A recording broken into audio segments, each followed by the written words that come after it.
Please remember to like, comment, and subscribe on our YouTube channel now. At Blind Community Thrift Store on YouTube, and more info about this radio reading service, Navalins, and the Blind Community Thrift Store at www.blindcommunitythriftstore.com. The Blind Community Thrift Store radio reading service will begin shortly. We will be reading local news from around the Southwest Missouri area, Monday through Friday, 10 a.m. to 12 p.m. on YouTube, KSMU, and on the Audio Reader Network at Kansas University. For more information, please visit us at www.blindcommunitythriftstore.com. Please stay tuned as our broadcast will start soon.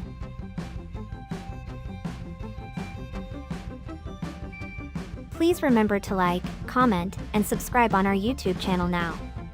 At Blind Community Thrift Store on YouTube, and more info about this radio reading service, Navalins, and the Blind Community Thrift Store at www.blindcommunitythriftstore.com. The Blind Community Thrift Store radio reading service will begin shortly. We will be reading local news from around the Southwest Missouri area, Monday through Friday, 10 a.m. to 12 p.m. on YouTube, KSMU, and on the Audio Reader Network at Kansas University. For more information, please visit us at www.blindcommunitythriftstore.com. Please stay tuned as our broadcast will start soon.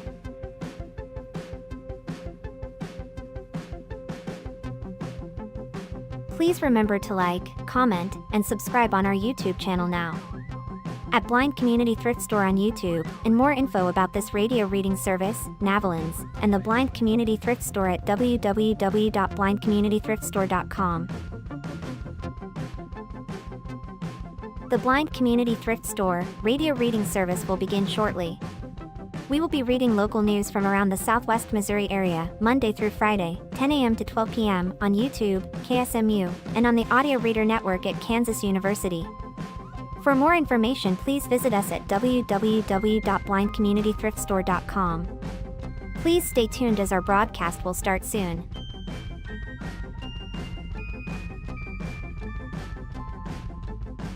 Please remember to like, comment, and subscribe on our YouTube. It's 10 a.m. Do you want us to start? Okay, I can't read mine. You've got it too big. How do I take it down? This is an enlarger. Thank you for tuning in to the Blind Community Thrift Store radio reading service. My name is Gay and I'm here with Kathleen. We invite you to listen to our broadcast both live and on demand. Our live sessions are available on the Blind Community Thrift Store YouTube channel Monday to Friday between 10 a.m. and noon each weekday. Additionally, you can access on-demand content through the Audio Reader Network, which offers a wide variety of audio materials for the visually impaired community. To explore content from the Audio Reader Network, please visit www.reader.ku.edu. The site provides details about accessing content via Amazon Alexa, Audio Reader Network mobile app, and information on receiving a radio to listen to the broadcast by KSMU Radio. All broadcasts are played on KSMU's subcarrier airwaves of 67 kilohertz on 91.1 from 3 to 5 Monday through Friday. Contact Audio Reader Network for information on receiving a programmed radio. Good morning, this is Kathleen. I am about to read an article from the Springfield News-Leader. The story is updated to that of the ballot language and ordinance taxes at a January 12th council meeting agenda. Springfield voters are likely to have another opportunity to make their voice heard on a lodging tax increase that would fund a long-debated convention center. At a special meeting Friday, January 9th, Springfield City Council discussed feedback received from the community since November's ballot measure to increase the hotel/motel tax to pay for a convention center failed, with a 52 to 56% of voters opposed. City staff presented an ordinance that would place another 3% tax increase on the April 7 ballot, this time with a 35-year sunset.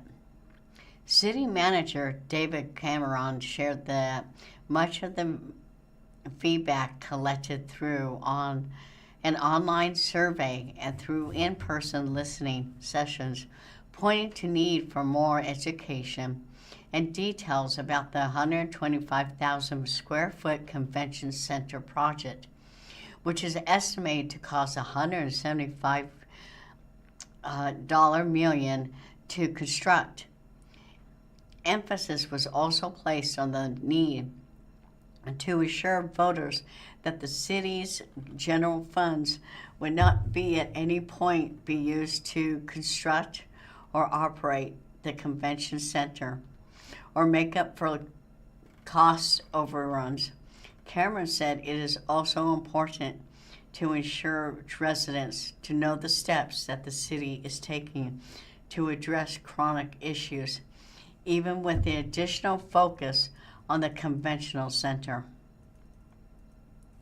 To place the tax increase on the April ballot, Council needs to vote to send the question to a public vote by January 27.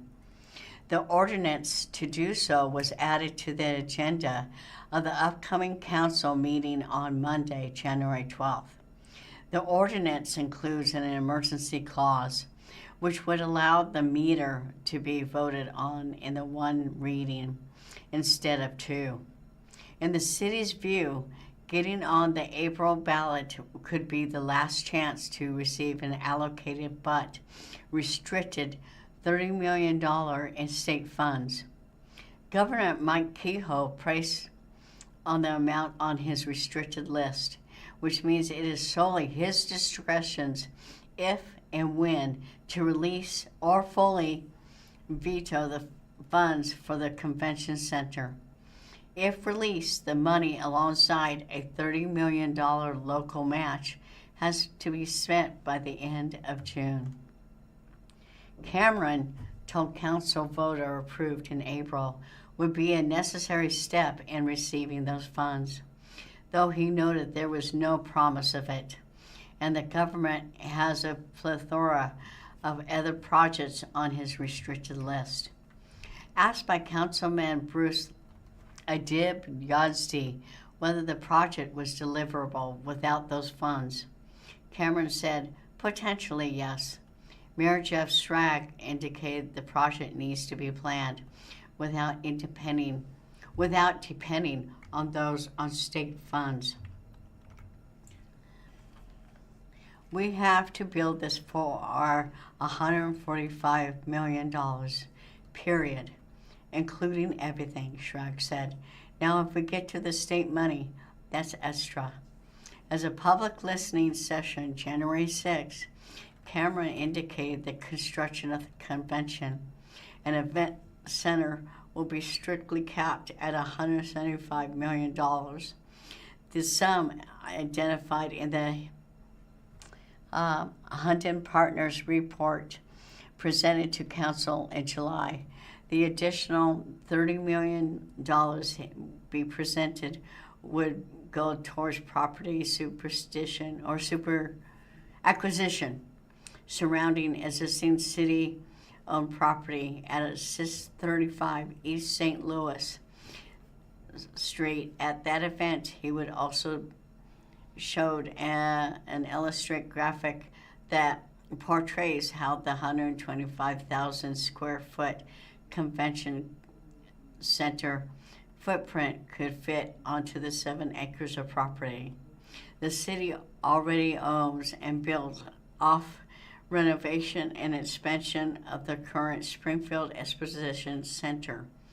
There has been no plan presented publicly that places the construction costs at $145 million instead of $175 million. Concern about operations and maintenance. In the ballot measure presented to voters on November, the increase to the lodging tax would have been permanent. Now, city staff are proposing a 35-year sunset on the additional 3%. The increase would bring the total tax paid for overnight accommodations from 13% to over 16%. Rooms at hotels within special taxing districts, such as downtown, would see additional taxes collected. The tax also applies to short-term rentals. Councilman Brendan Jansen said that the discussion should not only consider convincing more voters to be in favor of the tax and convention center, but also keep in mind how 35 years from now, Springfield will still remain competitive in the market. Cameron had mentioned that in the meetings with local hotelers, a split tax was discussed, in which a portion of the tax would sunset while the rest wouldn't, but that was determined to be too complicated for voters to grasp. Jensen pushed back on this and emphasized that a need to have a funding source to draw from for operations, maintenance, and future investments. The consultant's report stated that the convention center would operate at a deficit. I'm not interested in doing a big flashy thing without knowing that we have set ourselves up for future success and financial stability of its operation, Jensen said, noting that from plans presented by city staff, he feels confident that he has been addressed. I do think that we should always be asking ourselves, are we setting up wherever we build some big flashy thing? Are we also making sure that there's a source to maintain and improve that over time? Because that's how we've gotten into the backlog of deferred maintenance across all the infrastructure that we have.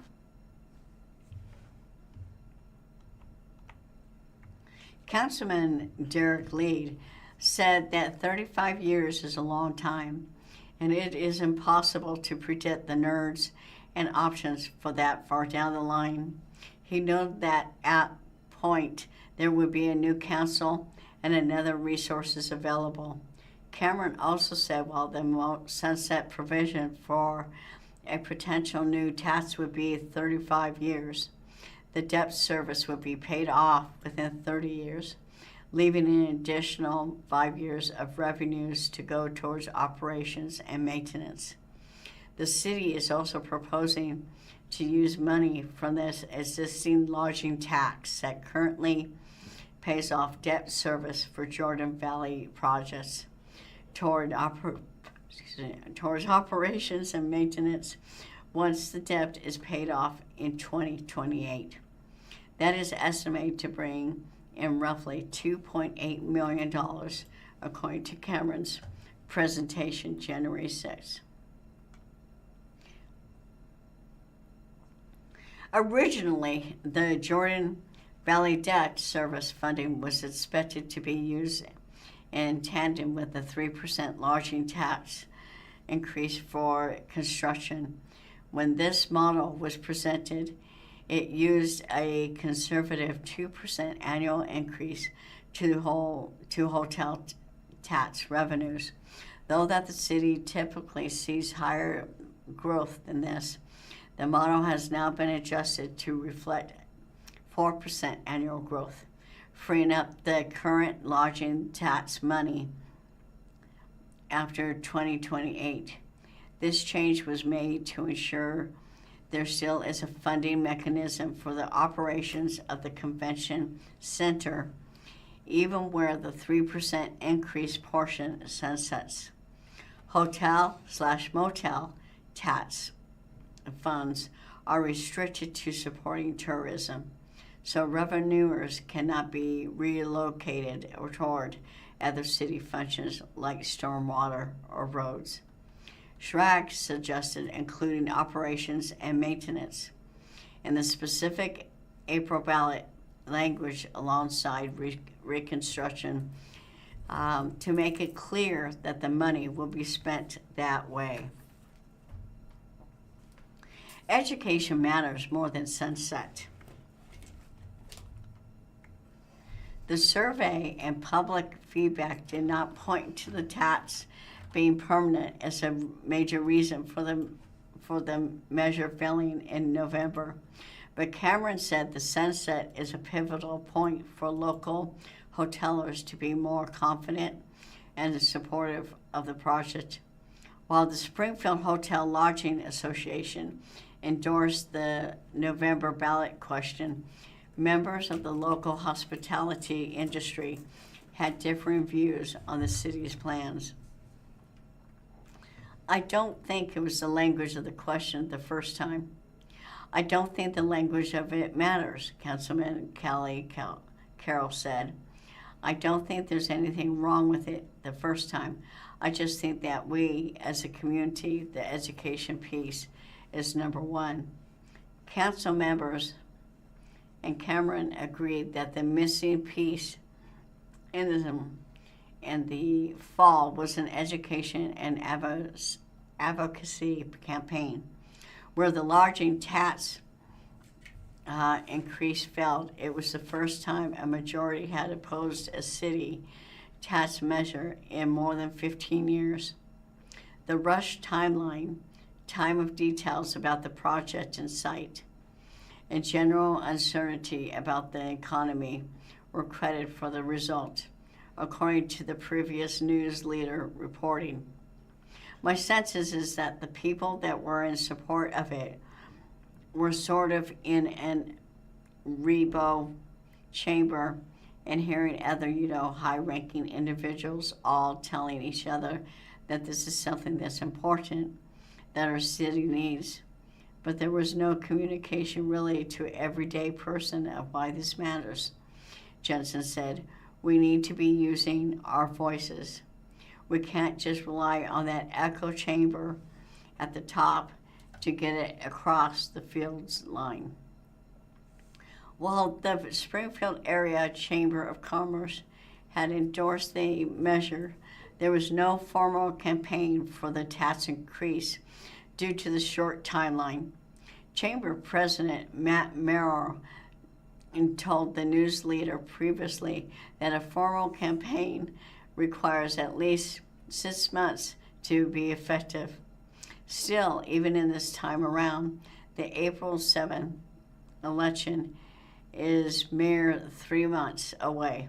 Schrag shared that other collectives like the Assemblies of God and the Springfield Sports Commission have expressed their support for the convention center. Councilman Monica Horton also was hopeful that an April election, which typically sees higher turnout than the 7.12% turnout on November 4th, would draw out the voters who said that they could support the tax with additional information presented but hadn't voted on the measure previously. Although the April 7th ballot was scheduled to include Springfield School Board elections, the district will not hold an election in Springfield School Board elections. The district will not hold an election as only the two incumbents filed to run for re-election. While April generally draws more question on the ballot regionally, the lack of a school board election may again lower the turnout. During the Tuesday listening session, concerns surrounding the high competitiveness of the convention market, the lack of transit to and from the airport, and economic opportunity equity were praised by public. Horton heightened Friday morning that the transit place has still not been addressed.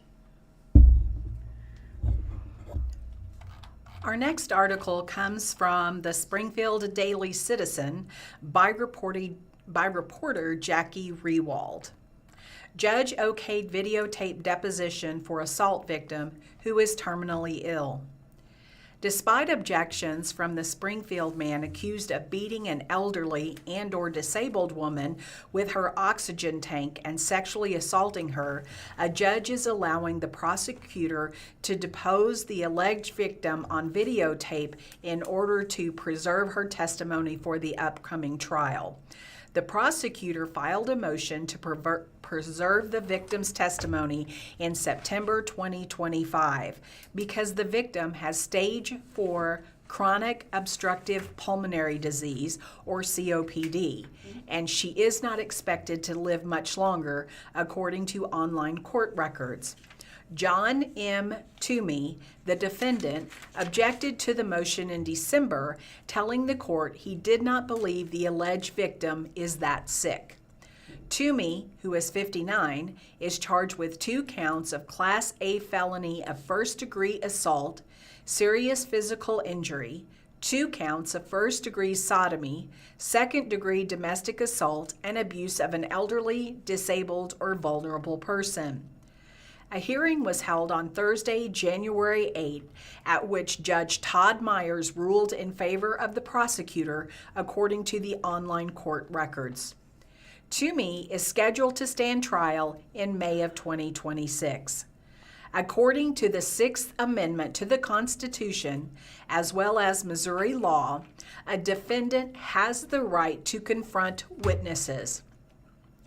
Toomey and his attorney, Assistant Public Defender Chantel Kelly, can be present during the videotape deposition and can use the videotape deposition at trial as outlined in the prosecutor's motion to preserve testimony.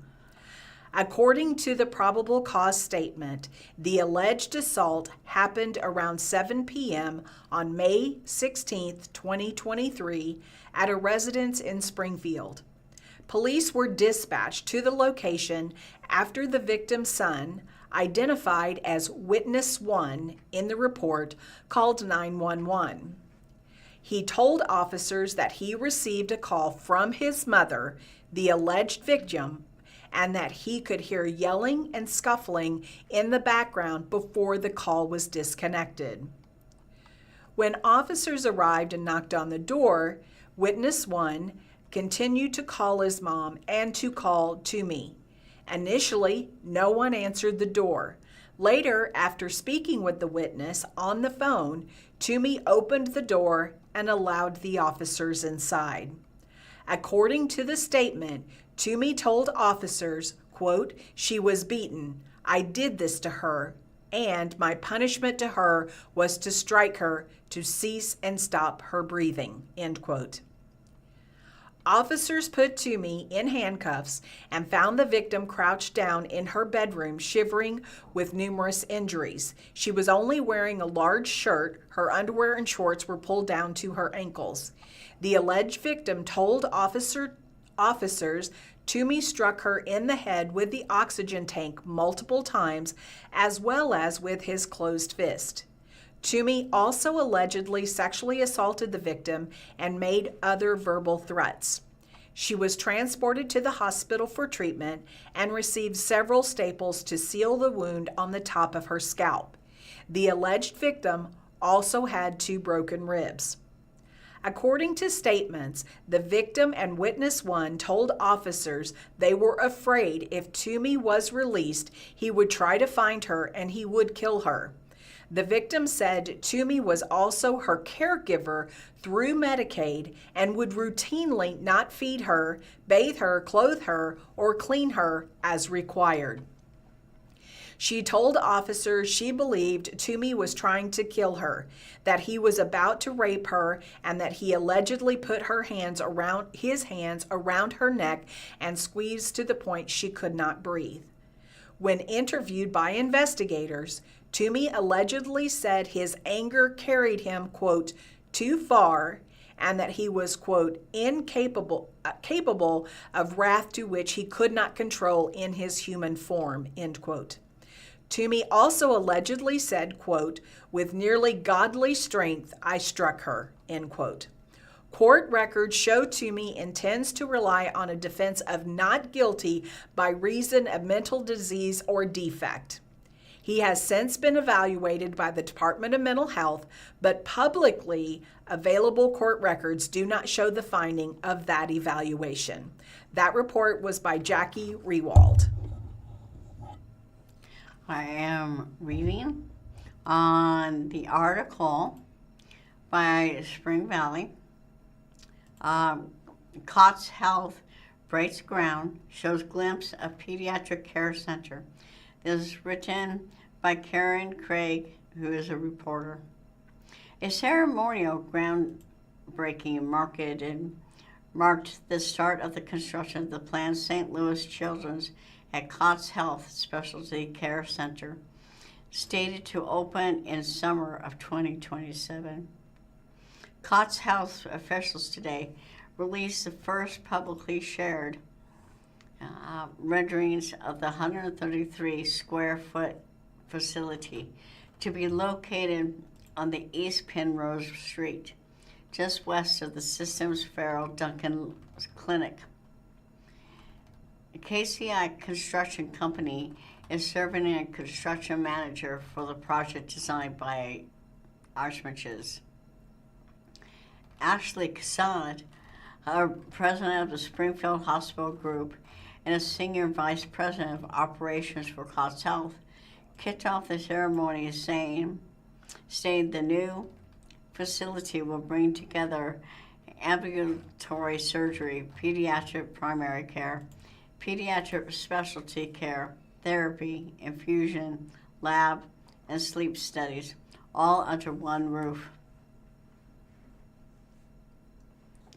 Each of these is critical on its own, but together they represent something far more powerful and accessible, coordinated, and family-centered approach to take care of kids, designed to meet children where they are and support them in every stage of their journey, she said. Cassad said more than 1/3 of area children leave the area to receive care, and many families forgo care because they are unable to travel. She praised the partnership among the COTS Health, St. Louis Children's Hospital, and Washington University in St. Louis for bringing high-quality specialized care closer to home. Sarah Becker, vice president and administrator of the joint venture, said that there are 18 separate work streams dedicated to developing the pediatric hospital within a hospital program and preparing for the March 1 go live. Becker said that pediatric care includes special challenges. Caring for children as they experience complex medical conditions is one of the most difficult and challenging things that we can face as parents and family members, she said, citing time, expense, and lost time at work and school. She said the milestone being celebrated is another step towards enhanced collaboration along agencies and care for pediatric patients. She says specialties would include pediatric cardiology, hematology/oncology, ophthalmology, pediatric surgery, and urology, with more to come. Becker also expressed thanks for a $5 million donation from Patricia Hall to support the facility. As one of the Springfield's newest residents, I've been amazed by the way this community is already embracing the partnership that we're forming here, she said. Dr. Julianne Bubeck Wardenberg, Executive Vice Chair of Pediatrics and Chief of Pediatric Critical Care Medicine at Wash U, said that the partnership would connect the children of the community, their families, and their current providers with Wash use research and innovation. She added that there is already a strong foundation within Cots Health. We live in a time where rapid advances in medicine are being realized, sometimes every single day, and we share the responsibility to bring those to the children to this area, she said. Brubeck-Wardenberg said that the partnership will also aid in recruitment of providers. This limiting referral delays that many have come to expect in medical care. We will join you, our providers, multidisciplinary teams, Cots Health leadership, and your board, and all of the vision that has gone behind today, and our joint effort to expand care here in Southwest Missouri, she said. Randy Berger, Cots Health Administrator, Director of Corporate Communications, said costs and workforce projections are not yet finalized for the facility. From the Springfield News-Leader and reporter Marta Maez, Springfield's 3M workers vote to unionize under United States Steelworkers. Springfield's 3M plant has been a major employer in the city of Springfield since 1967. Now the plant's 370 employees will be represented by a union following a successful union effort. On December 20th, workers elected to be represented by the United Steelworkers Union, the nation's largest industrial labor union, joining a coalition of employees at other 3M plants across the country in seeking union representation. According to the National Labor Relations Board election results, there were 370 eligible voters through 332 ballots which were counted. Of those, 233 votes were cast for the labor union and 99 against. The union will represent all full-time and regular part-time production, working warehouse, maintenance, and quality control technicians employed at the plant at 3211 East Chestnut Expressway and 3300 East Pythian Street. This does not include temporary workers, professional and office clerical employees, and others. The Springfield plant largely produces adhesives and sealants, among other products. Jonathan Trauberg, a machine operator, has worked at the Springfield plant for 9 years. He said that as someone with a wife and 6 children, unionizing was a way toward more consistency and structure at work that would allow for a better work-life balance. He said that already the energy at the plant has shifted. We haven't even started negotiating the contract, but all of us have come together in a way we never have before. You know, communicating with each other, he said. You can already feel like this positive energy through the plant that's never been here before. It's super exciting, like I've never really been involved in something quite like this before. USW Organizing Director Maria Soma said the workers initiated the call to organize, and union representatives began talks with employees about the process 7 months ago. She said the union's model of organizing includes spending a lot of one-on-one time with workers to hear their concerns, priorities, determining whether a bargaining agreement could help resolve the issues they are experiencing, and training them on the process and ways to educate their colleagues. While the election to unionize was set to take place in October, the process was stalled for 2 months due to government shutdown. Trauberger said that this threw their plans for a loop in unexpected ways. Soma called the successful election a tremendous feat and called the workers courageous for taking steps to fix serious issues for the betterment of their workplace and the wider community. She noted that the success of the organization efforts was particularly rewarding because of 3M's efforts to persuade workers against the union.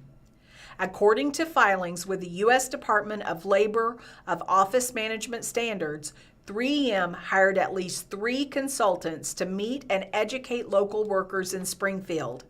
The forms submitted by consultants to the OLMS show agreements were entered into in late September, right before the scheduled election, and notes that there was not a written oral agreement setting a maximum billing rate or amount spent for services. The forms describe the consultants being hired to, quote, conduct meetings with employees in the voting bargaining unit to discuss the realities of signing authorization cards and voting in the upcoming election, end quote. Trauberg said that while the consultants were likely trying to dissuade workers from unionizing, it only made them more knowledgeable and helped them look more into benefits a union can offer and the fact that they were making the right choice. With the election results now certified by the National Labor Relations Board, SOMA said the local workers will elect a bargaining committee and start a formal information gathering process surveying the employees' concerns ahead of the negotiation process. For Trauberg, the experience of unionizing has been one of showing that there is a way to make a meaningful change toward a better life and workplace. You can stay here now, like you don't have to look at other jobs every couple of years or whatever. We all want to stay and just retire and be safe and happy, he said. I know we don't get everything, but it gives us a voice, and that part is exciting. There's a lot of electricity going through the plant right now. This is Kathleen, about to read an article in the Springfield News-Leader naming Judge blocks Trump administration from freezing child care funds to Illinois. Subtitle, a judge temporarily blocked efforts by his HHS to recover billions in funds for child care and family assistance, mostly for lower income taxes. A federal judge on January 9th temporarily blocked the Trump administration from freezing $10 billion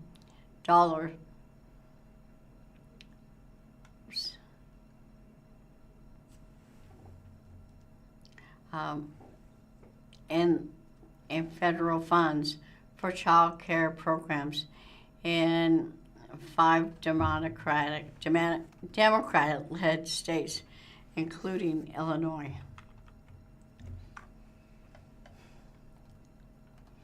On January 6th, the U.S. Department of Health and Human Services announced it would halt funds in what officials said came from the administration's allegations about fraud and misuse of taxpayer dollars in state-run programs. They also alleged, without providing evidence, that the non-citizens were ineligible for benefits may have improperly used the funds. Top prosecutors from Illinois, California, Colorado, Minnesota, and New York filed a lawsuit January 8th against HHS to return approximately $10 billion for 3 programs for child care and low-income families. Democratic attorneys general warned millions without child care after the HHS withheld federal funds for child care and family assistance aid programs, mostly for lower-income Americans. In a 2-page order issued on January 9th, U.S. Judge Arun Subramanian of the Southern District of New York granted a temporary restraining order for the states, preventing the administration from freezing funds for now. Once again, our most vulnerable families are being forced to bear the brunt of this administration's campaign of chaos and retribution. New York Attorney General Letitia James, who has frequently led lawsuits against President Donald Trump, told reporters on January 9th, Prosecutors filed the lawsuit in Manhattan Federal Court. The lawsuit requests the return of the congressionally approved aid for the Child Care and Development Fund, the Temporary Assistance for the Needy Families, and the Social Services Block Grant. Attorneys General said that the federal government enacted a shoot first and ask questions later approach instead of undergoing statutory processes to identify fraud or other abuses.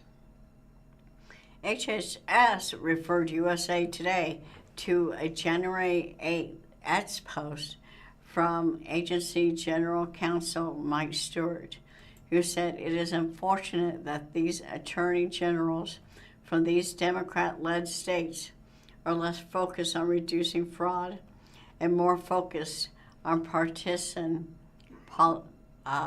political stunts. HH stands by its decision to make this action to defend American taxpayers, Stewart said. We identified serious concerns in these states that warranted immediate review and action.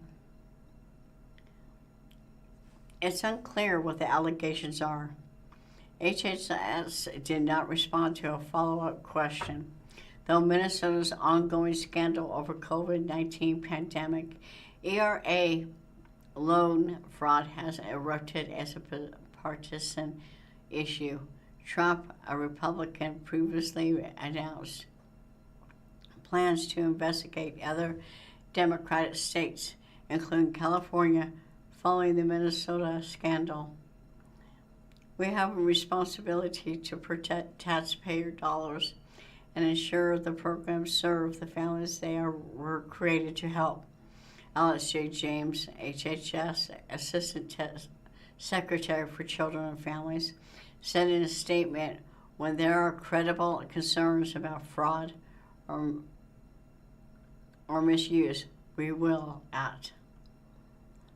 The 5 attorneys general said that they hadn't been given information on issues cited by the administration. Minnesota Attorney General Keith Ellison specifically cited right-wing YouTuber Nick Shirley's viral video about alleged fraud at daycares, which launched the administration's first freeze of federal funds for small business loans.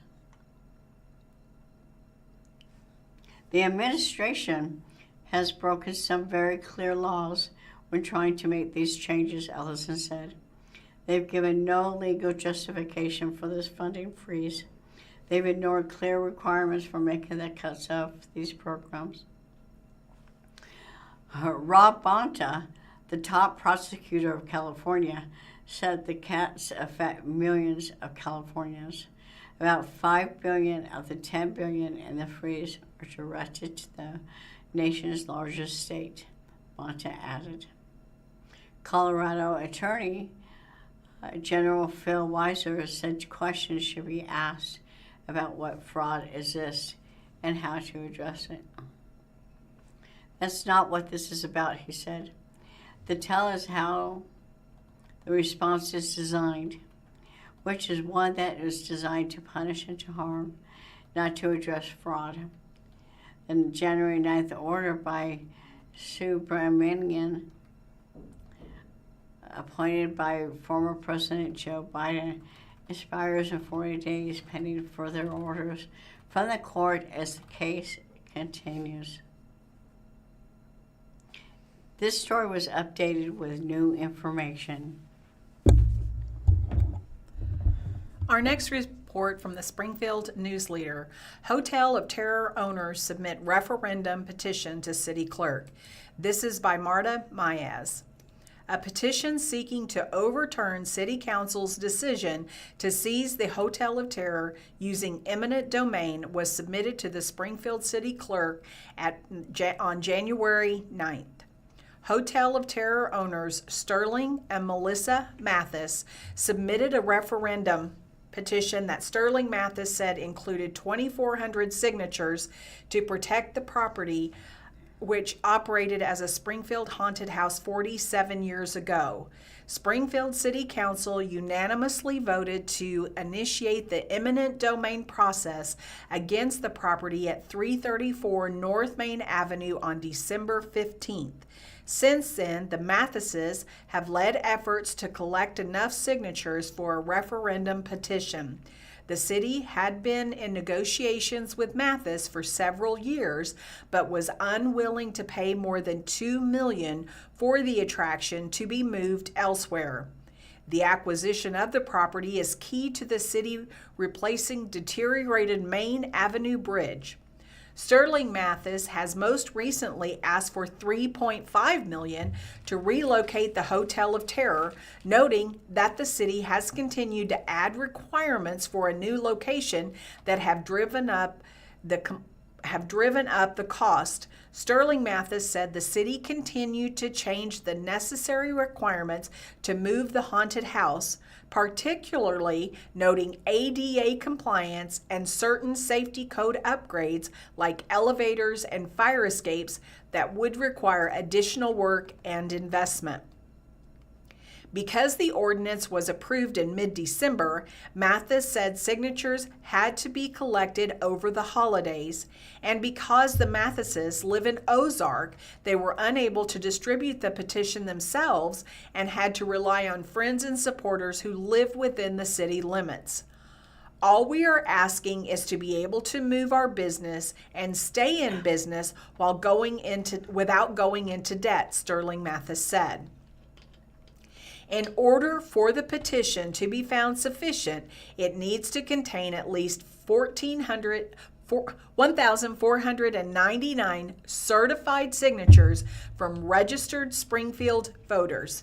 Now that the petition has been submitted, City Clerk Anita Cotter has up to 20 days to authenticate the signatures. If the number of valid signatures falls short, the Mathises will have an additional 10 days to collect more signatures and reach the necessary threshold. Cotter said the signatures will be certified as soon as possible, though it will be another responsibility on top of the clerk's typical work duties. Although the Hotel of Terror owners had until January 14th to submit the necessary signatures, he decided to bring the petition in early due to timing conflicts next week with the high number of signatures. If Cotter finds enough valid signatures were collected, the issue will come back before council, where the body will have the opportunity to repeal the bill or place a referendum on the ballot. Sterling Mathis said he didn't have a guess whether council will repeal or make voters have their say on the matter. We just want to be treated fairly. They are trying so hard to run me out of business. The people have told them multiple times that they don't want us to go away, so they need to work with us and let us continue to do what we do. Springfield is on our side. The Mathises had already done this once before in 2023 when a previous slate of council members first initiated eminent domain for the Hotel of Terror. That time, Mathis submitted a referendum petition that initially fell short of the required signatures, but later received enough additional signatures to be sufficient. In response to the successful referendum petition, council voted to repeal its decision and go back to the negotiation table. If council decides to send the matter to the ballot box this time, it might not get the votes until August. The deadline to set questions for the April 7th ballot is January 27th, which falls before the clerk's 20-day deadline for certification.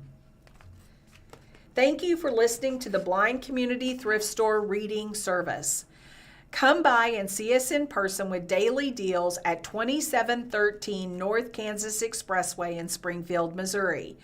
Veterans receive a 25% discount every day, providing significant savings as a token appreciation for their service. Additionally, the store features a weekly clothing sale where all clothing items are available at 50% off every Wednesday.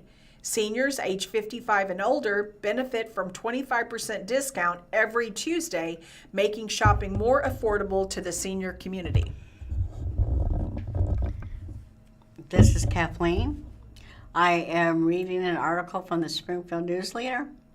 It is named Springfield Man Charged with First-Degree Murder in January 7 Death. This is written by Susan Such, who is a Springfield News-Leader. There is an editor's note. This story includes references to fatal domestic violence. If you or someone you know is experiencing intimate partner violence, help is available. The National Domestic Violence Hotline is available 24/7, online at thehotline.org, by phone at 1-800-799-7233, but by texting START to 88788. Additionally, the Rape, Abuse, and Incest National Network's RAIN National Sexual Hotline is available 24/7 at 1-800-656-4673. A Springfield man has been charged with first-degree murder in this January 7th of a 47-year-old Suzette Flores. Felipe Ayala III, 34, is facing a charge of first-degree murder, as well as felony armed criminal action in Flores' death. The felony complaint alleges that Ayala beat Flores to death using a hammer. And the Springfield Police Department's probable cause statement indicates the officer believed that Ayala brutally assaulted Flores. According to the probable cause statement, police respond to a 911 around 11:30 p.m. January 7th at a home in the 30,000 block of Juniper Avenue. The call was from one of 3 children present in the home, saying that Ayala was hit in Flores, whom the police identified as Ayala's significant other. The child who made the call allegedly told 911 dispatchers that their father, Ayala, and mother, Flores, were in the garage and that they thought something happened to their mother, according to the probable cause statement, saying, "I do not know what he is doing to my mama. I hear banging. She is not yelling or nothing anymore. It is just quiet. I do not hear her anymore. I do not know what he did to her." A witness who lived in the area reported hearing a woman screaming around 11 p.m. According to the probable cause statement, seeing a person he identified as Ayala beating something on the ground multiple times and pacing around the garage lot for about 15 to 20 minutes. Once police arrived on the scene, they saw blood seeping from under the closed garage door and saw Ayala entering the house from the garage. The officer on scene detained Ayala and was able to open the garage, where they found Flores with her head covered in blood, as well as a hammer nearby coated in blood and tissue. A probable cause statement indicates possible pattern behavior change. During the 911 call, another child was heard asking the caller why they were on the phone. According to the probable cause statement, after the caller explained, the sibling could be heard in the background saying, "They have been doing this forever, and I am tired of it." The next day, an SPD officer visited the relatives' residence to speak with the children who were in the house during Flores' death. According to the probable cause statement, this child who called 911 told the officer that they had seen a change in Ayala's behavior. Earlier in the day, on January 7th, Ayala had been armed with a knife and believed people were out to get him, the child said. The child also told the officer that they saw Ayala and Flores arguing and fighting in the garage, and then saw Ayala choke Flores and struck her in the head, saying something like, "You made me do this," before looking at the children, saying they were nuts. Based on the probable cause statement as well as Missouri court's case, .net results, Ayala's criminal history includes arrests and convictions of property damage, possession of a controlled substance, armed criminal action, receiving stolen property, assault in the second degree, fourth degree domestic assault. An article from the Springfield News-Leader. See how much home sales prices have fell in Greene County recently. Newly released data from Realtor.com for October shows that potential buyers and sellers in Greene County saw slightly lower home sale prices than the previous month's median income of $253,876. The median home sold for $252,000. An analysis of the data from Realtor.com shows that means October, the most recent month for which figures are available, was slightly down from September. Compared to October 2024, the median home sale price was up 4.7% compared to $241,000. Realtor.com sources sales data for real estate deeds, resulting in a few months' delay in the data. The statistics don't include homes currently listed for sale and aren't directly comparable to listing data. Information on your local housing market, along with other useful community data, is available at data.news-leader.com. Here is a breakdown on median sale prices. Looking at only a single-family home, the $252,000 median selling price in Greene County was slightly down in October from $253,000 the month prior. Since October 2024, the sale price of a single-family home was up 5.3% from a median of $239,000. 9 single-family homes sold for over $1 million or more during the month, compared to 4 recorded transactions at least $1 million in October 2024. Condominiums and townhomes increased by 11.8% in sale price during October to a median of $293,000 from $262,000 in September.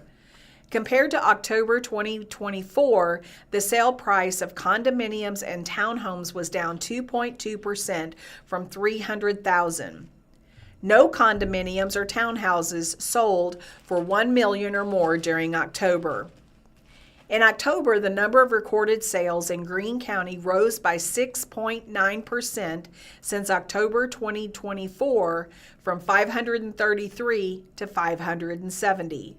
All residential home sales totaled $111.6 million. Across Missouri, homes sold at a median of $262,000 during October, a slight decrease from the $263,000 in September. There were 10,327 recorded sales across the state during October, which was down 4.1%. The total value of recorded residential home sales in Missouri decreased by 2.8%. From $2.1 billion in September to from $2.8 to $2.1 billion this October. Out of all residential home sales in Missouri, 1.7% of homes sold at least $1 million in October. The median home sale price used in this report represents the midway point of all the houses or units listed over the given period. The median offers a more accurate view of what's happening in the market than the average sale prices, which would mean taking the sum of all sale prices and then dividing by the number of homes sold. The average can be skewed if there's one sale a bit higher. This is Kathleen, and I'm going to be reading a letter from the Springfield Business Journal. It is named Valiant Group considers purchase of BK&M property. Valiant Group CEO Josh Manning confirmed today that his company is considering purchasing the property at the disputed northwest corner of Sunshine Street and National Avenue from developer BK&M LLC. The 8 parcels owned by BK&M have been the locus of some 3.5 years of heated debate over the furniture of the corner. The city's second busiest according to the past Springfield Business Journal reporting, and at the University Heights neighborhood in which it is located. Manning said that he plans to discuss the matter with University Heights residents in a meeting its neighborhood associated on January 13th. Manning said that he was approached by Ralph Duda of BK&M with a proposal, and Duda was turned on to Valiant by members of Springfield City Council. SBJ is seeking comment from Duda and the University Heights Neighborhood Association. The Springfield Daily Citizen was first to report on the potential purchase by the Valiant Group. In an interview with SBJ, Manning said that he and Duda have several conversations, but he added that he has not yet performed financial due diligence and there is no contract. It's just an idea he's exploring. It's an important corner in our city, and something needs to be done with it, he said. Manning confirmed his interest in the property. Am I interested in it? Yes. Are we going to try to work something out? Yes. Housing is one of the biggest issues for our community right now. Housing is what I do, and the idea is to have a housing project there. Manning told SBJ he's considering a townhome or a multifamily development, and he said if he takes on the property, he will work closely with the neighborhood association on plans. I don't think they're going to get 100% what they want, and I'm not going to get 100% what I want, but we'll see if we can compromise and come to a solution, he said. I just want to see if I can get them behind me and support us to get across the table. Manning said a price has not been determined. Ralph and his partnership, they've got a lot of money invested in it, he said. That's part of the other hurdle is that we want to make them whole. It's going to take some creative stuff, making some participation from the city. Manning said the first step is determining if he and the neighborhood can work together. Is the neighborhood association going to like who I am and what I'm doing and be willing to partner with me through this development, he said. If the meeting goes well, we'll make this happen. If Valiant is not a fit, he said, BK&M will continue as property owner. Duda's got a very stout partnership. They financially invested in taking this as far as they need to, and nobody wants that, he said. Manning said that he would like to do a real good development on the corner. I want to try something that's a win-win for the neighborhood, for the community, and for us as developers, he said. If I can get their support and the city's support, I'm not going to go through the same battles we've been seeing. The corner has been the subject of the controversy between University Heights residents and Duda's company, BK&M, since August 2022. When Duda and fellow BK&M developer Anthony Tolliver proposed a mixed-use project for the busy corner just northwest of Mercy Hospital. In the years since, BK&M made myriad updates and adjustments to the proposal for the 8 properties it owns on the corner, according to the past reporting. In mid-December, BK&M withdrew a rezoning request set to go before the Springfield Planning and Zoning Commission that included the addition of a hotel to list the acceptable uses for a requested Office 2 rezoning classification for the 2.6 acres in question, according to past reporting.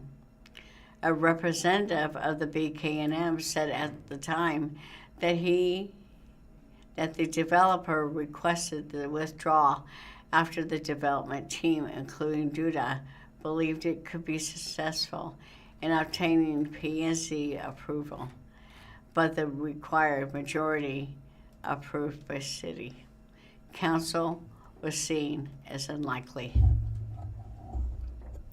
From the Springfield News-Leader, Missouri child care payments delayed as feds demand funding detail. Missouri has submitted detailed justification required to access federal funding owed to almost 2,000 child care providers across the state for services rendered in December, according to a Friday, January 9 press release.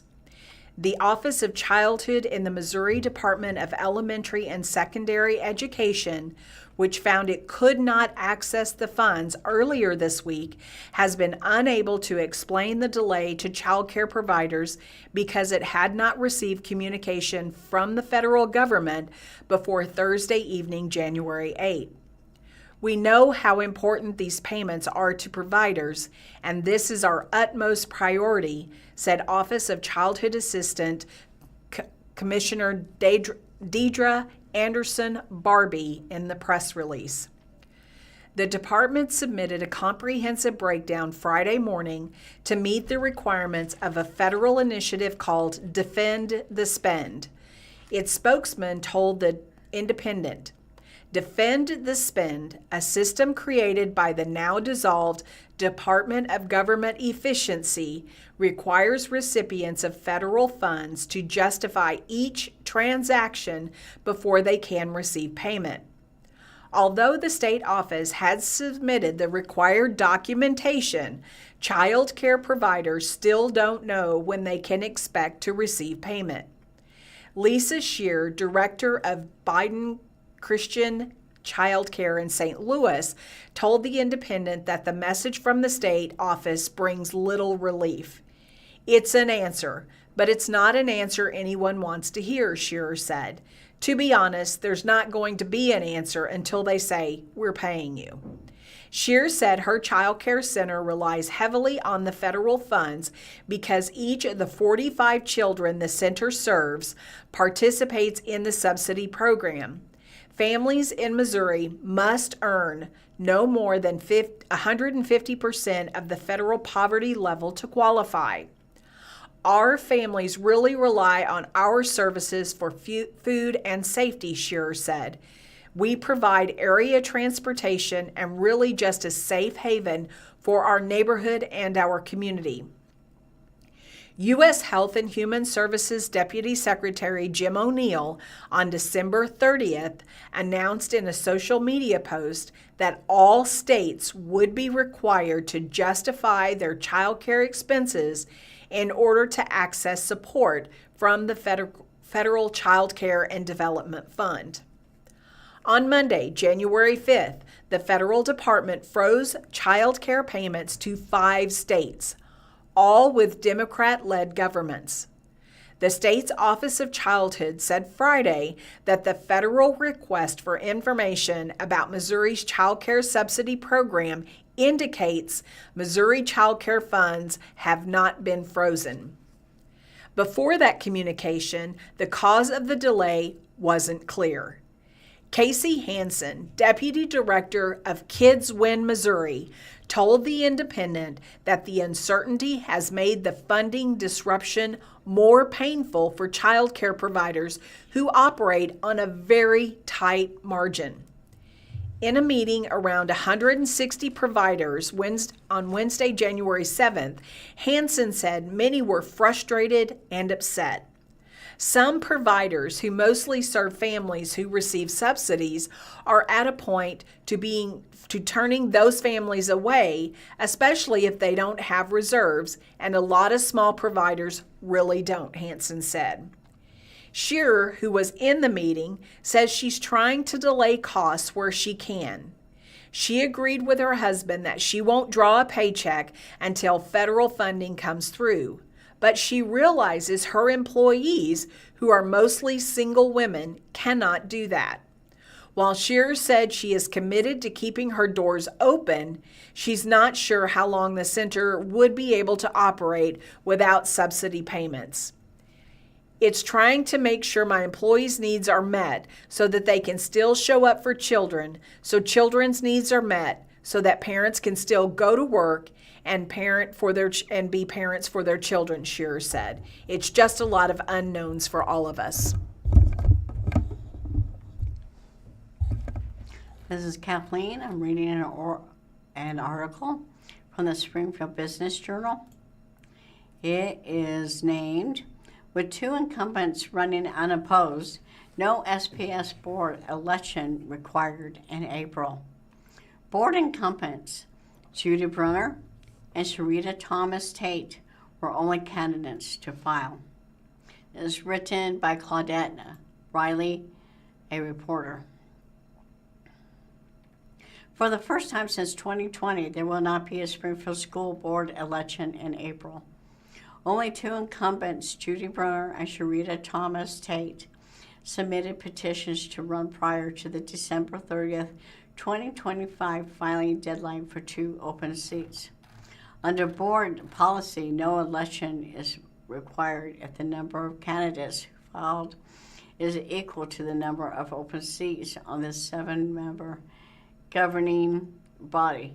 The only exception is if the district has a bond or tax levy question on the April ballot.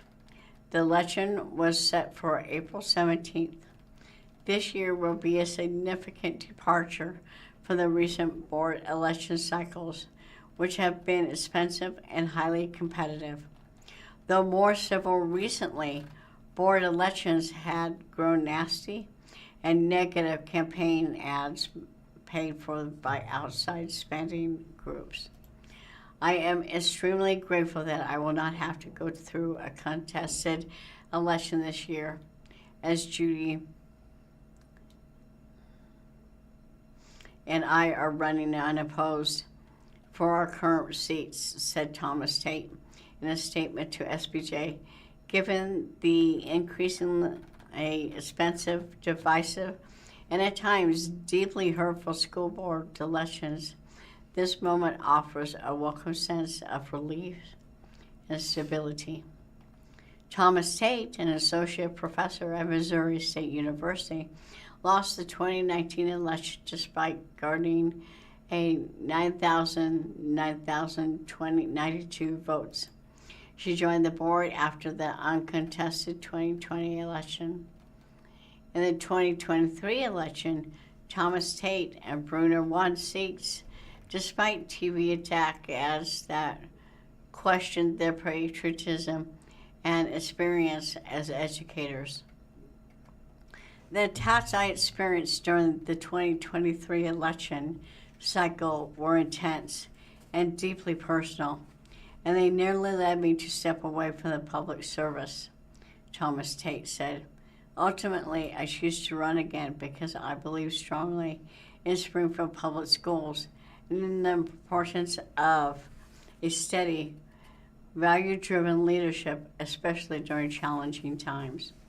The board sets policy, approves an annual budget, and hires and evaluates the superintendent. Brunner, a business owner, a retired Springfield teacher, and principal, said the board service is a privilege, and she is committed to listening carefully to others. Participating in public forums, hearing a range of perspectives, and learning from our community are essential to making informed decisions for our schools, Brunner said. Whether or not there is a campaign, Welcoming a variety of viewpoints remains a priority for me.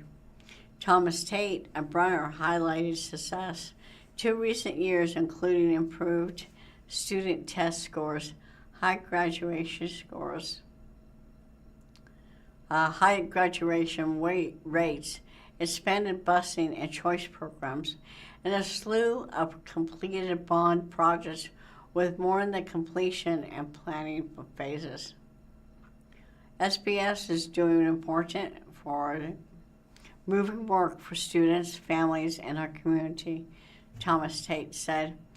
I remain committed to being a part of that work and to serving with integrity, focus, and care for the students we are entrusted to support. The district spent $179,582 on the April 2025 election, confirmed Board Secretary Tammy Raman.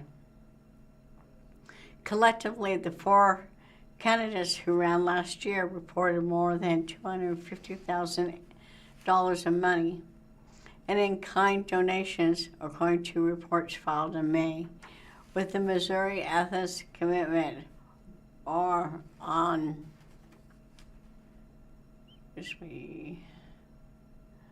of the 2 winners. Sarah Hugh reported $97,200 and Gail Smart reported $410,000. Candidates must submit petitions with the signatures of at least 500 district voters. Raymond said that the process of verifying petitions submitted by Thomas Tate and Brunner must be completed this month. She said that both turned in significantly more signatures than required. If certified, Thomas Tate and Brunner will be sworn in April 14th. Brunner serves as a board president. Thomas Tate is the longest serving member on the current board. As a board, we have an essential job to do, Brunner said. Our community expects academic excellence, safe and secure facilities that meets the needs of a changing educational landscape and of engaging environment for all students. So what does today represent? If you look at clickitday.com, it's going to tell you a few things. Today is International French Onion Soup Day, International Kiss a Ginger Day, National Clean Off Your Desk Day, National Curry Chicken Day, National Glazed Donut Day, National Gluten-Free Day, which, how can you have a gluten-free day and a National Donut Day and a National Curry Chicken Day? You figure it out. National Hot Tea Day, National Pharmacist Day, and above all, Stick to Your New Year's Resolution Day. There are a lot of local activities going on that are free and open to the public that you can participate in. Mystery Book Club is looking at The Sunset Years of Agnes Sharp. That is on Tuesday, January 13th from 1:30 to 2:30 in the Midtown Carnegie Branch Library in the community room on the upper level. You will discuss all manner of mysteries from classic to current, cozy to thriller, series or standalones. Another book discussion, Finding Flora, Wednesday, January 14th from 1 to 2:30 at the Library Center in the community room. Chat about the monthly title with other literary lovers in the community. Book discussion, The Night in Question, will be Wednesday, January 14th from 1 to 2 at Fairgrove Branch Library. Chat about the monthly title with other literary lovers.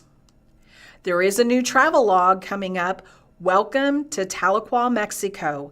That will be Thursday, January 15th from 2 to 3 in the Schweitzer Brentwood Branch Library in the community room. It will be a relaxing afternoon discussing Mexico. On Thursday, January 15th from 4 to 5, The library book will be discussed in the Stratford Branch Library Community Room. A new one, the Banned Book Club. The Ban This Book will be discussed. Read books that have recently been in the news being banned or challenged will be discussed in this book. The reason it was banned or challenged and the ideas of intellectual freedom. That will be held at Mother's Brewing Company at 215 South Grant on Thursday, January 15th from 6:30 to 7:30. Silver Screen Surfers, People Will Talk. It's rated TV and PG. It will be Friday, January 16th from 10 to 12 at the Ashgrove Branch Library Community Room. Step back in time with classic films that bring the magic of the silver screen to life. If you have any broken items in your house, now is the time to collect them up. The Fix-It Fair will be Saturday, January 17th from noon to 4 at the Midtown Carnegie Branch Library. Get your fixable items repaired by volunteers at the library's Fix-It Repair Center. Geezer in Concert. This will be the Library Center on Saturday, January 17th from 6:30 to 8. Dance and sing the night away with Geezer in the Library Center's New Hatch Auditorium. Tickets required starting January 3rd. You can pick those up for free at any library center. This is from the SBJ, named Petco Enters Springfield Plaza. Petco Animal Supplies Incorporated, a national retailer of pet food supplies and services, opened yesterday at 3840 West Washita. The first business to open in the new Springfield Plaza, the store offers pet food, toys, and apparel, as well as a salon, adoption center, dog training area, and in-store Vetco clinic, according to a press release. Additionally, a wellness event will be held August 5th and 6th, in which customers will receive a voucher for a free vaccination package. Springfield Plaza is a $78.5 million 90-acre development being constructed off East Sunshine and near West Bypass by Grace One, LLC, and Rankin Development, LLC. Additional tenants to open in the future are Burlington's Coat Fur Factory, Ross Dress for Less, Shoe Show for Incorporated Shoe Department, and Core, according to the Springfield Business Journal archives. There are 1,500 Petcos in the U.S. Mexico and Puerto Rico include ones in Branson, Osage Beach, and 3 in northern Arkansas. Other pet supply competitors in Springfield include Petsway Incorporated, PetSmart Incorporated, All About Dogs and Cats LLC, and All Pet Supplies and Equine Center. Petco, which was founded in 1965, also will open stores this July in Hammond, Louisiana, and East Windsor, New York. The company's adoption centers find homes for about 400,000 animals every year, according to its website.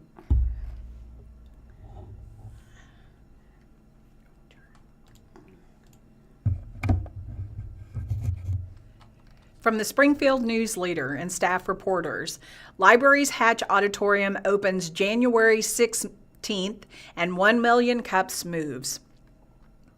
The Springfield Greene County Library District recently added a permanent sculpture as part of the Sculpture Walk Springfield program. That piece, titled Vacillation by local artist Michael Stetzler, has been placed in front of the Hatch Auditorium at the Library Center. The sculpture was made possible by a generous gift from the Hatch Foundation. My hope is that this art sets the tone for what awaits visitors as they enter the new auditorium, a most generous gift from the Hatch Foundation and the curating efforts of the Sculpture Walk Springfield. Stetler said in a news release, "If it makes people wonder, engage, and smile, mission accomplished." The sculpture, there is a picture of the sculpture with the story, and it is a total of 4 sticks holding up a silver ball so that if you look at it from different angles, you can get a 360 view of what is located by the center. 1 million cups in Springfield, which began in 2026 in a new space, they announced that they have moved to the Sunshine Event Center while also welcoming new volunteer organizers to its leadership team.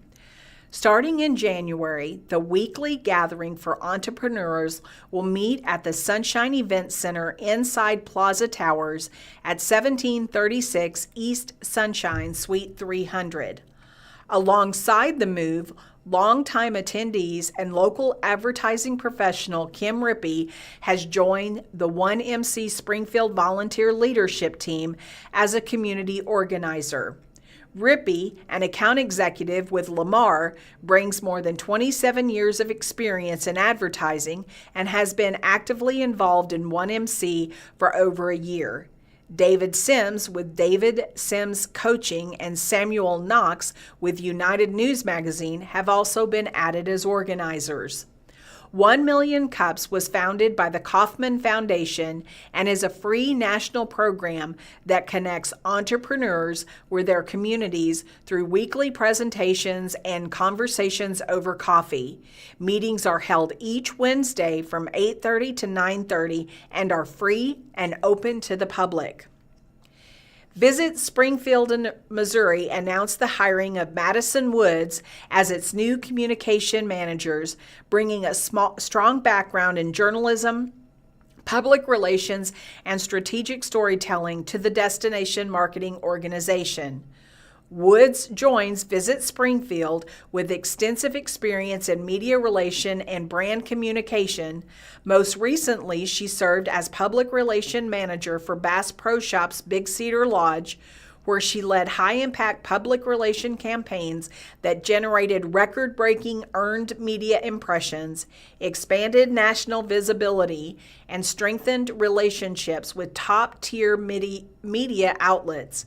She also acted as a spokesperson for the brand, managing interviews, events, and media inquiries.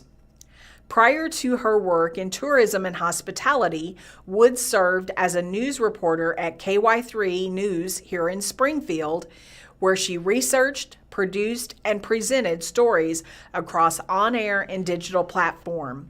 Her background in journalism honed her ability to craft compelling narratives and connect with diverse audiences. Wood holds a bachelor's degree in journalism from Missouri State University.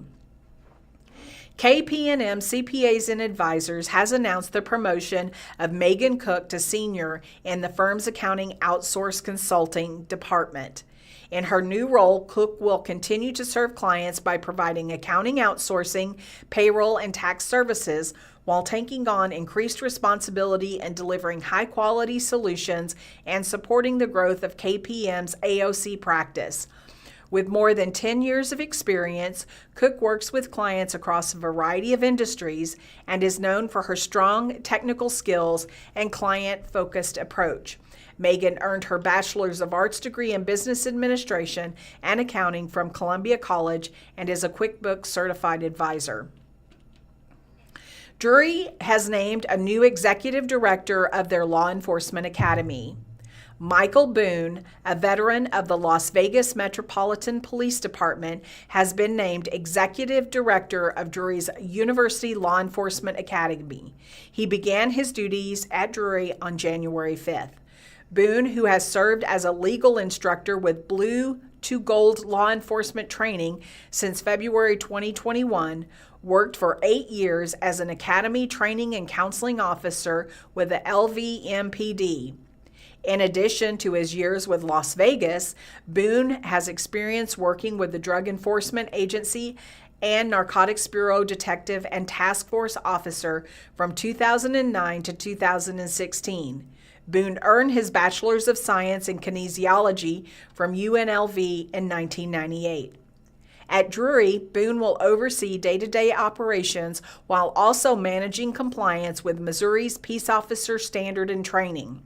Boone, a widely respected trainer on Fourth Amendment issues, which is the protection against unreasonable search and seizure, and report writing, will also be charged with updating the firearms curriculum, which will now include rifle, handgun, and shotgun components. The Art Museum names its first ever executive director. The Friends of the Springfield Art Museum has named Kate Francis, former Museum Affairs Officer for the city-owned Springfield Art Museum, as its inaugural executive director effective January 5th. Francis brought more than 20 years of nonprofit fundraising and executive director experience to the Springfield Art Museum, wherein she joined as Museum Affairs Officer in June of 2021. In her nearly 5-year tenure with the museum, Francis orchestrated the establishment of the foundation to serve as the museum's private fundraising arm in 2021, in expanding their funding opportunities beyond what a city-owned project could obtain. Alongside Museum Director Nick Nelson, Francis coordinated the capital campaign, which led to gifts of $5 million from the Sutherland Foundation in 2022. She then went on to help the museum and foundation raise an additional $33 million toward the transformative renovation and expansive master plan. The museum broke ground on Phase 1 of the construction project on February 28th of 2025.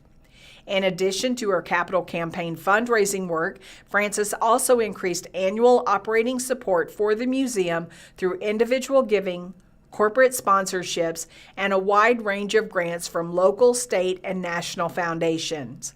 She launched an executive and the inaugural Pops in the Park concert in 2025, hosted by the foundation and underwritten by the exclusive presenting sponsor, Guarantee Bank. This free concert event drew over 4,000 people in its first year and has received a multi-year commitment from Guarantee Bank. The Springfield Greene County Park Board has named Matt Coates, Assistant Director supervising the Operations Division. Effective December 28th, Coates fills a position previously held by Miles Park, who retired in December. Coates brings 25 years of professional management experience with the Parks Board. Most recently, he has served 9 years as superintendent of the special facilities, managing Rutledge Wilson Farm Park, Lake Springfield Park, Lost Hill Park, Valley Water Mill Equestrian Center, and Timmons Hall in Silver Springs Park. Prior to that, Coates served 12 years as Park Ranger Administrator. He started his parks career as an assistant golf course superintendent at River Cuts Golf Course and also worked with a landscaping crew at Jordan Valley Park. As assistant director, Coates will lead multiple divisions within park operations, including planning, parks and open space, turf and sports complexes, the Botanical Center, landscape and forestry, trails and greenways. Highway Patrol's Troop D announces 2 promotions. The Missouri State Highway Patrol in Springfield has announced a pair of promotions. Corporal Matt Cook was promoted to the rank of sergeant and designated the supervisor of Zone 11, which serves Jasper County. Cook was appointed to the Missouri State Highway Patrol on July 1, 2008 as a member of the 88th recruit class. After an initial assignment in Troop C, he transferred to Troop D in 2011 and has served in various counties including Cedar, St. Clair, Lawrence, Dade, and Jasper. Cook graduated from Lamar High School in 2005. He earned his bachelor's degree in criminal justice from Missouri Southern in 2011. Trooper San Sean Ghosttree was promoted to the rank of corporal and will serve as the Assistant Superintendent of Zone 6, which serves Lawrence and Dade counties. Ghosttree was appointed to the Missouri State Highway Patrol in January 1 of 2018 as a member of the 105th recruit class. He served in Troop G before transferring to his current assignment in 2020. Ghosttree graduated from Wheaton High School in 2012. He then earned a bachelor's degree in criminal justice from Missouri State University in 2017.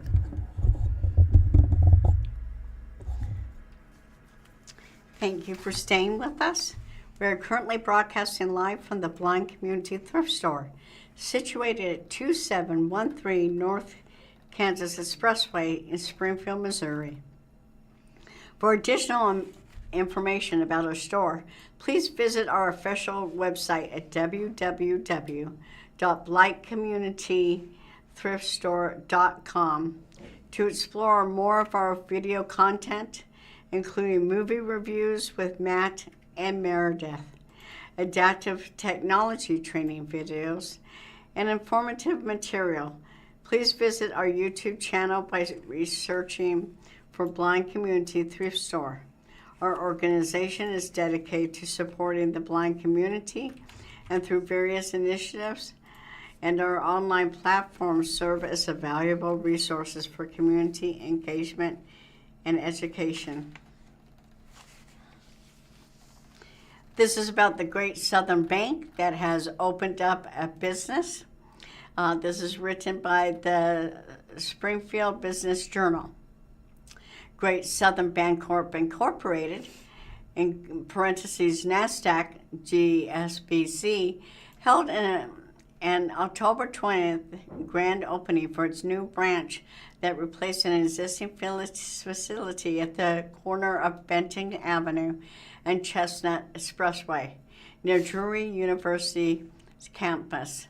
Construction began in March for the 2,600 square foot building at 723 North Benton Avenue. The company transitioned that same month into a temporary mobile banking facility at the site where demolition of its of its former 1,500 square foot building commenced. Ace Construction was general contract for the branch, said Great Southern Bank Communications Manager Jennifer Russell, who declined to disclose the project cost. Stacy Fender, the bank's vice president and director of communications and marketing, said Olivia Cave leads the six-employee branch as manager. The Southern Bank's 12 facilities in Springfield, according to its website. The branch amenities include a live teller ATM and drive-through commercial lane. Their phone number is 417-895-4555 or the website greatsouthernbank.com.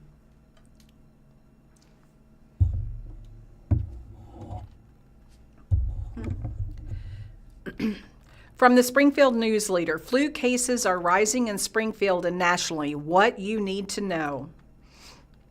The Center for Disease Control and Prevention reports that flu activity is at an all-time high or very high levels in 46 states, including Missouri. In December, the Springfield Greene County Health Department saw the cases increase from 121 the week of December 7th to 498 the week of December 21st. The most recent number is 382 cases as of December 28th. Nearly a third of the cases since the start of the season in October are in kids younger than 14. The next most effective age group is people between the ages of 25 and 49. The Greene County area is most seeing influenza A. Across the nation, influenza A, H2N3 are the most frequently reported flu viruses, with a new variant causing millions of reported cases and increased hospitalization. CDC data shows that hospitalizations are nearly double in just 1 week, climbing to 34,641 from 20,064 the week before. Of the 11 million cases nationwide since flu season start, there have been 5,000 deaths, including 9 pediatric deaths. What is the new flu strain? Subclad K, previously known as A or H3N2 virus, is a mutation of influenza A that is structurally different from other viruses. Influenza A is most commonly what people refer to when they talk about the flu, and it has evolved into different strains over time. This has been present for decades, according to the CDC and the Gavin Vaccine Alliance, but subclad K is the most recent mutation is different enough that the vaccine made to target H3N2 for the 2025-26 season is not effective against it. The mutations are to the proteins on the surface of the virus also make it different for the immune system because it may not recognize it from previous vaccines. However, this year's vaccine isn't useless. Primary data shows that the vaccine is still providing protection at the rate of hospitalizations and serious illnesses are comparable to last year in Europe, according to the Pan America Health Organization. If you have these symptoms, you may have the flu. Fever, cough, sore throat, runny or stuffy nose, muscle or body aches, headache, fatigue. While most people will recover from the flu in a few days or less than 2 weeks, some people can develop serious complications that become life-threatening or deadly. Children younger than 5, pregnant people, and adults older than 65 are at increased risk of developing flu-related complications. Any child younger than 12 weeks needs medical care if they have a fever. Seek medical care right away if you or someone you know experiences these warning signs: fast breathing, difficult breathing, or shortness of breath, bluish lips or face in children, chest pain or pressure in the chest or abdomen, ribs pulling in with each breath in children, severe muscle pain, dehydration, no urination, dry mouth or tears, seizures, fever or cough, persistent dizziness, or a fever above 104, if they have problems walking or worsening chronic medical conditions. You can still get the flu vaccine, which is the most effective way to prevent serious illness, according to the CDC, the World Health Organization, and other leading medical professionals. Everyone 6 months or older is eligible for the vaccine unless they have a specified medical condition, such as an allergy to its ingredients or a history of severe reaction to the shot. Here are 6 habits to help you stay healthy during the season. Wash your hands frequently with soap and water. Scrub for at least 20 seconds. Get the flu vaccine. It's not too late. Cover your mouth and nose with a tissue, not your hands when sneezing or coughing. If you feel symptoms developing, don't go to work or school. This will prevent spreading to others. Avoid touching your eyes, nose, or mouth. If you touch something that is contaminated with germs, it spreads quickly. Clean and disinfect your home frequently, especially surfaces that are touched often. This is Kathleen. This is from the SBJ. And it's under the heading of Education. College of the Ozarks received the following rankings from the U.S. News and Report. Number 1, best performers on social mobility. Regional colleges in the Midwest. Number 2, innovative schools in the Midwest. Number 3, best regional colleges in Midwest. And number 4, undergraduate teaching programs in the Midwest. And number 6, best value regional college in the Midwest. The best colleges rankings have been ongoing for more than 4 decades. College of the Ozarks started the fall semester with enrollment of nearly 1,500 students.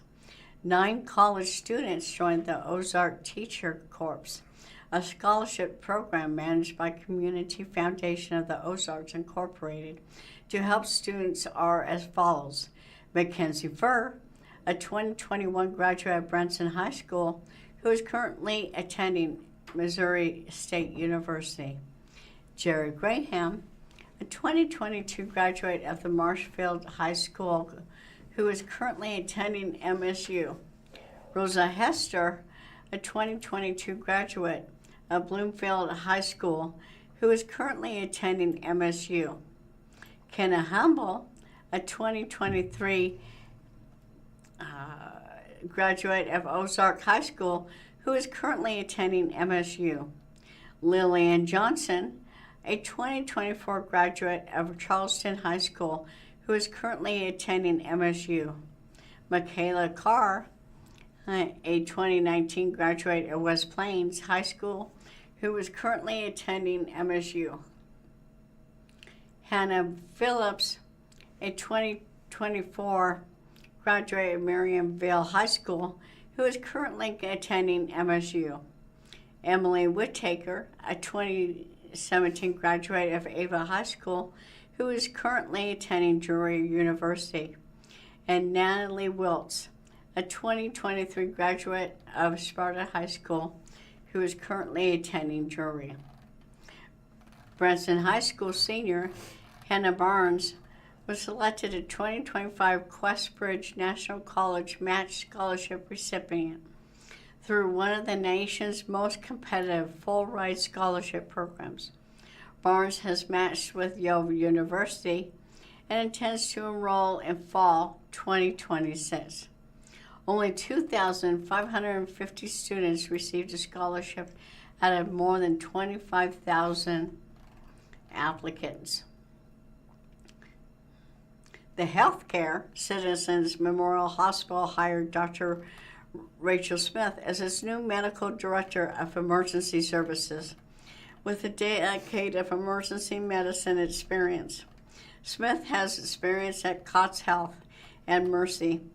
Smith earned her medical degree from the University of Colorado School of Medicine, and she completed her residency at the University of Chicago Medical Center, where she was chief resident. Smith, who completed the Vituity Administration Fellowship at Memorial Medical Center, is board certified by the American Board of Emergency Medicine. Dr. Merton Mahmood joined the CMH as a hospitalist with a medical degree from the American University of the Caribbean School of Medicine. Mahmood completed a family medicine residency program. He is board certified by the American Academy of Family Physicians and previously worked at Ozarks Healthcare in West Plains. From the Springfield News-Leader, from the dark room shows a 1951 new Princess Cracker building. In early January 1951, a new chapter opened for the Princess Crackers brand with the completion of its Springfield facility on South Glenstone Avenue. The building stood as one of the most recent additions to the growing commercial district along Glenstone and reflected the expanding presence of the Union Biscuit Company, which had distributed Princess Crackers in the region for more than 25 years. The structure was built along the same lines as other Union Biscuit branches across 7 states and was designed to house district offices, warehouse space, and garages for the company's Springfield area representatives. Branch officials led by cashier Ralph Richardson moved into the new 80 by 100 square foot red brick building located at 775 South Glenstone Avenue, roughly 2 weeks before the Press News-Leader ran their first report.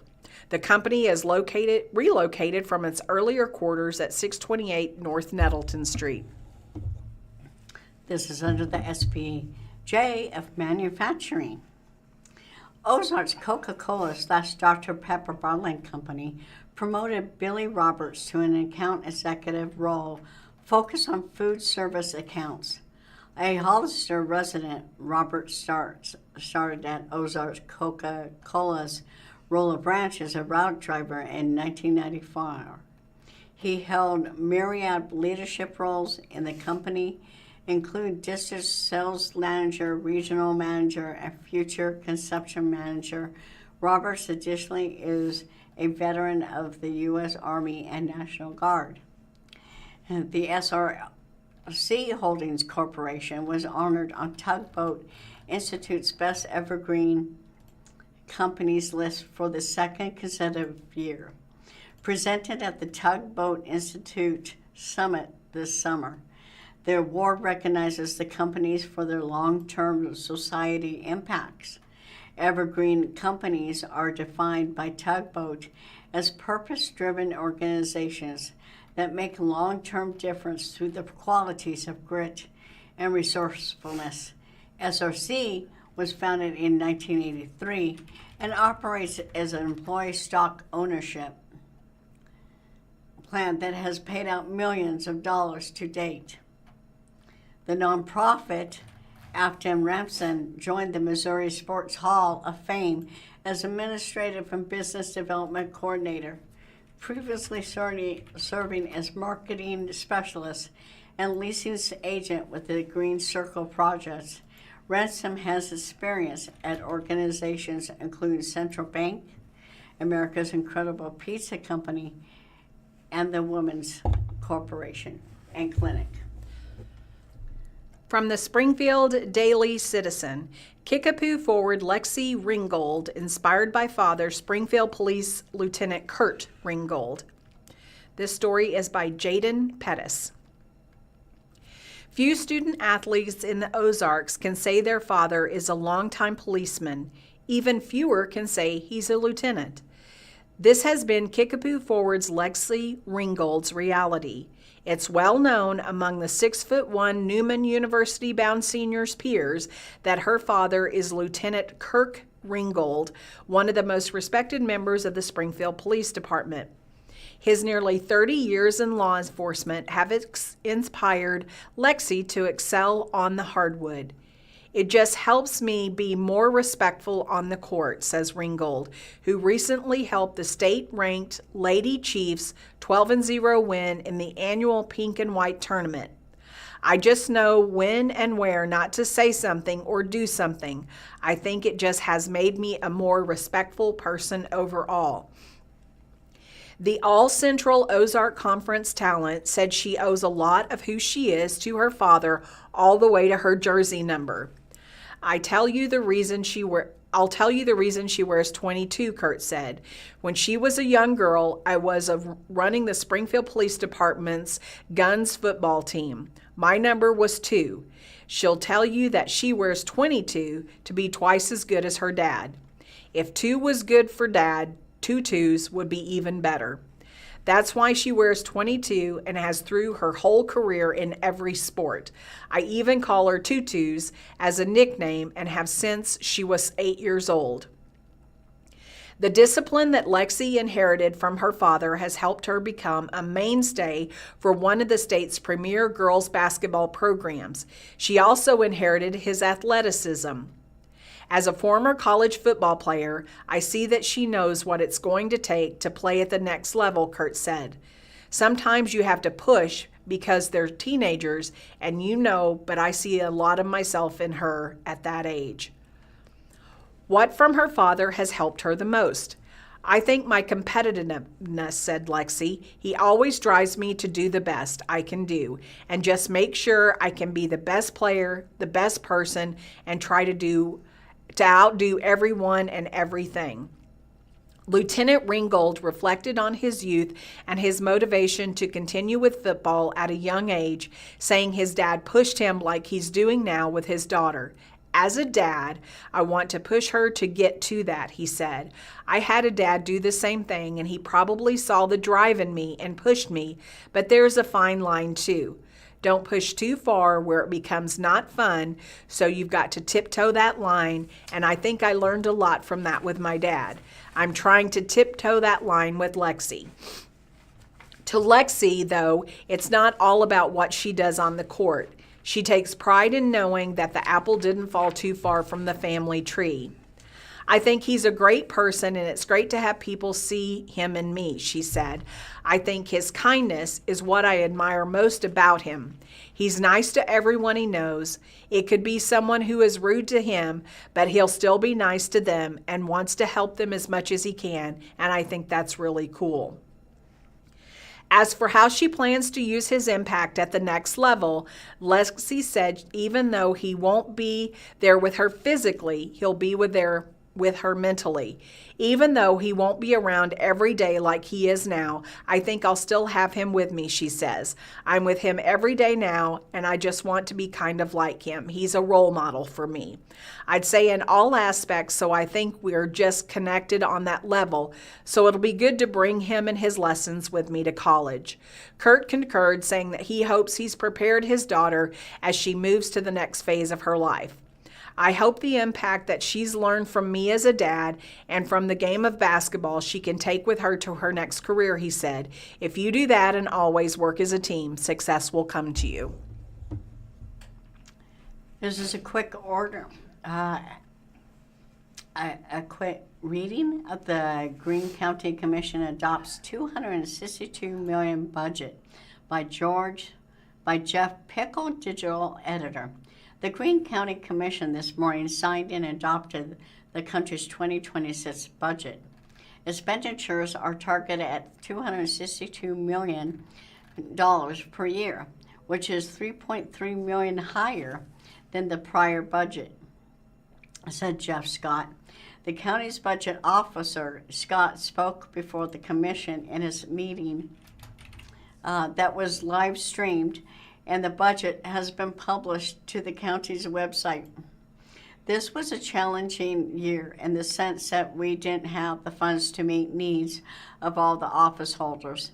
Presiding Commissioner Bob Ditson just said ahead of the signing the budget with fellow commissioners Rusty McLahan of the 1st District and John C. Russell of the 2nd District.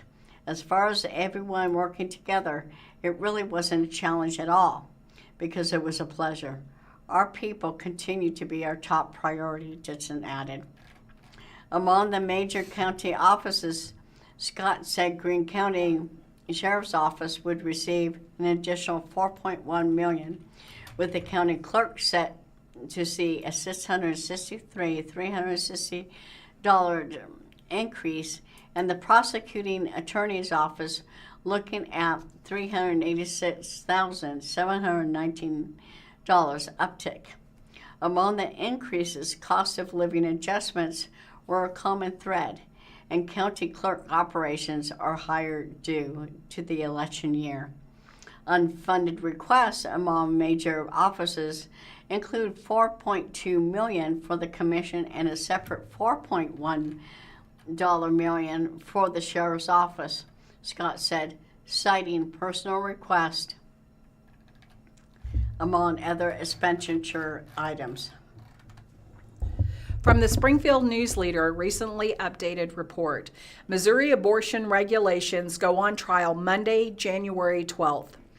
A trial litigating the parameters of Missouri's new Reproductive Rights Amendment begins today, Monday, January 12th in Kansas City. The outcome will reach far beyond the state's borders. The trial, which will include testimony from abortion providers, Planned Parenthood leadership, and anti-abortion doctors, will give an unusual detailed look at the inner workings of abortions in Missouri, highlighting how just one or two restrictions on the procedure can greatly weaken access in a state where few providers remain. Over the course of 2 weeks, the detail of Missouri's numerous abortion regulations will be under a microscope as those in favor of abortion rights argue that nearly every restriction is unconstitutional under the Reproductive Rights Amendment, and the state argues the regulations are necessary protections. The outcome of Missouri's Reproductive Rights Amendment case, which will either greatly broaden access to abortion in ways no one has seen in decades, or will hamper access for nearly everyone in Missouri, will reverberate far beyond the Show Me State, said Rebecca Reingold, an associate director of the O'Neill Institute for National and Global Health. This is particularly true, she said, of states along in the process of litigating abortion access in Arizona, Michigan, and Washington.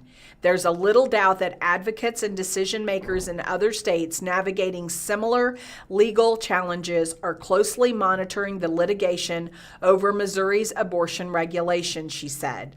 While state court judges are certainly not bound to follow the decision of their peers in other states, these decisions can serve as pervasive legal authority, particularly in cases involving novel legal questions or where the relevant legal standards are constantly evolving. The result of Missouri's lawsuit will also greatly affect the landscape of abortion access in the Midwest and the South. Missouri also neighbors states with some of the harshest abortion bans in the country, she said. That means that the outcome of this litigation will be felt beyond the state's geographical borders, affecting access to care not only for Missourians, but also people living in neighboring states. The case originated with a lawsuit filed by Planned Parenthood and the ACLU of Missouri the day after the November 24th, 2024 election, in which voters narrowly approved broad abortion access, becoming the first state to overturn a near total abortion ban through the vote of the people. Amy Myrick, a senior attorney at the Center for Reproductive Rights, said Missouri is harboring for the other states attempting to secure abortion protections through constitutional changes. Missouri is a test case for what happens when the people have spoken and passed the constitutional amendment with the strongest possible protections, but the state still decides to stand in their way and the courts have to decide what to do. Hypothetically, Maverick said, this should be an open and shut case because Missouri's Reproductive Rights Amendment was written with some of the strongest protections of any amendment in the country. The amendment prohibits the government from regulating abortions prior to the point of fetal viable unless such actions is justified by a compelling governmental interest achieved by the least restrictive means. So if courts start upholding restrictions against this kinds of protection, she said, that's a really bad sign. Right now, most of the targeted regulation of abortion providers, known as trap laws, are paused until a permanent decision could be made by a trial. This includes required distribution of Missouri's informed consent booklet prior to an abortion, a 17-hour waiting period between an initial appointment and an abortion facilities licensing requirement. The injunction allowed Planned Parenthood to begin offering in-clinic abortions in late last February. Thank you for listening to the Blind Community Thrift Store radio reading service. Tune in every week, Monday through Friday, on the Blind Community Thrift Store's YouTube channel at 10 a.m. for more up-to-date news from the Springfield News-Leader, Springfield Daily Citizen, Springfield Business Journal, and the 417 magazine. Listen after we are live on the Audio Reader Network at www.reader.ku.edu. All broadcasts are played over at KSMU's subcarrier airwaves at 67 kilohertz on 91.1 from 3 p.m. to 5 p.m. Monday through Friday. Contact Audio Reader Network for information on receiving a pre-programmed radio. Again, thank you for listening.